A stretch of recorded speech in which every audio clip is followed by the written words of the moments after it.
DTV news కి స్వాగతం. మంగళవారం కన్నాయిగూడెం మండలంలోని సమ్మక్క సాగర్ ప్రాజెక్టు తుపాకులగూడెం బ్యారేజ్ను జిల్లా కలెక్టర్ దివాకర్ టీఎస్ సందర్శించారు.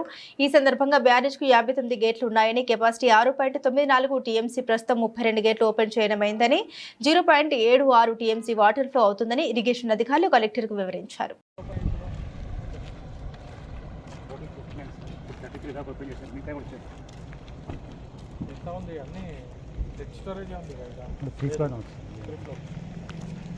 కూడా లేదు.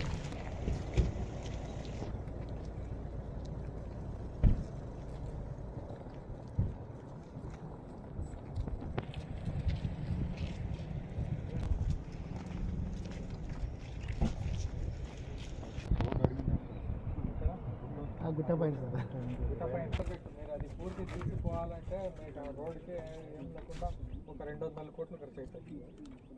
దగ్గరనే ఉంది సార్, ఉంటుంది రోడ్.